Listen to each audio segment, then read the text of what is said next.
Parfait. Merci. Qu'est-ce qu'il y a à dire en particulier sur le vélo? En fait, contrôler les freins, les railleurs, et puis voir si les roues sont pas voilées, s'il y a peut-être des petites choses à revoir. D'accord.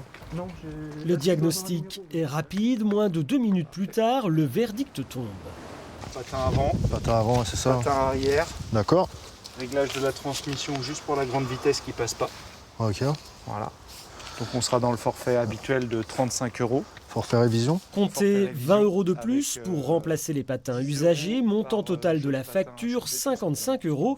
Mais ce client va payer 6 fois moins cher. Soit avec l'aide de l'État actuellement mis en place, qui va jusqu'à un montant de 50 € hors taxe, juste les 9 € de TVA à régler et l'aide de l'État prendra en charge le reste. très bien. 9 € pour remettre à neuf un VTT de compétition. Le tarif est imbattable et crée un effet d'aubaine. J'ai connu quelqu'un qui a déjà fait cette démarche avec les 50 € du gouvernement, là, qui m'a dit le plus simple c'est d'aller sur internet et de trouver en fait la liste des réparateurs agréés. Et ce que j'ai fait, j'ai trouvé au plus près en fait Appicyclette en fait, mais qui en fait n'était pas très loin puisqu'ils se déplacent à domicile chez les gens, donc finalement c'est assez pratique pour moi. Appicyclette répare les vélos à domicile en Ille-et-Vilaine et Morbihan. Avec 3 associés, Ronan a lancé son entreprise début juin. Le coup de pouce de l'État a dopé le marché de la réparation vélo. Ils ont flairé le bon filon. Decathlon ou Intersport connaissent un vrai embouteillage en termes de rendez-vous. Nous, à l'inverse, on a l'opportunité, vu qu'on est tout nouveau et qu'on a 2 camions, de prendre les clients beaucoup plus rapidement. Très bien, super. Comptez 3 semaines de délai tout de même. Face au succès, un 3e véhicule va bientôt renforcer leur flotte. La crise sanitaire de la Covid a fragilisé des pans entiers de notre économie. Pourtant, certaines entreprises tirent leur épingle du jeu. Qui sont-elles? Quelle est leur recette?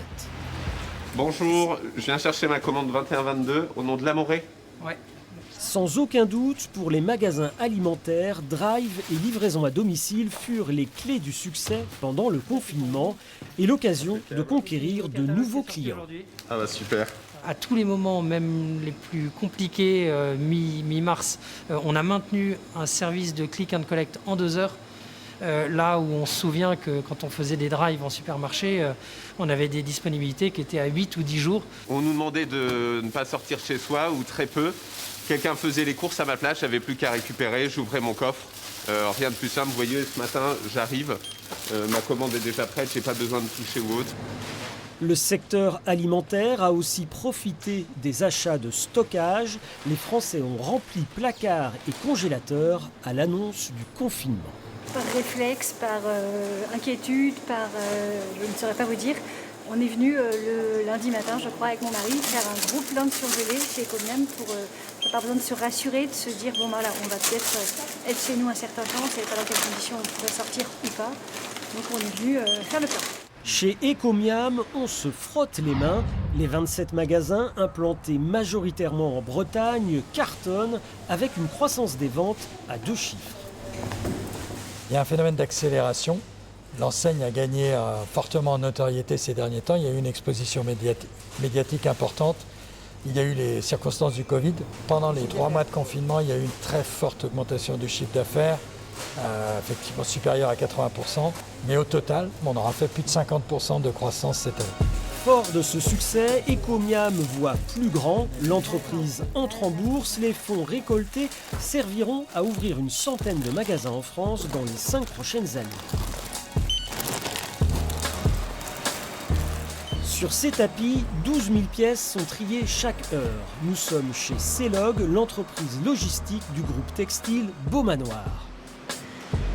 Dans cet entrepôt, on prépare des colis de vêtements pour les magasins Bonobo et Bréal, mais depuis le confinement, de plus en plus de colis sont expédiés directement chez le client.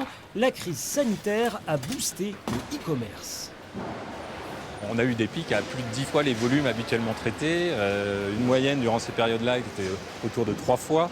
Au bout du compte, on a gagné 4 ans sur la partie e-commerce de cette explosion-là. Elle représente 3-4 ans. Et donc, ça nous a permis, là, tout de suite, d'être dans le grand bain, sachant qu'on avait depuis longtemps déjà anticipé le changement de process pour traiter plus de volume au travers de la robotique. Donc ça accélère. Et malgré la demande, pas question d'embaucher.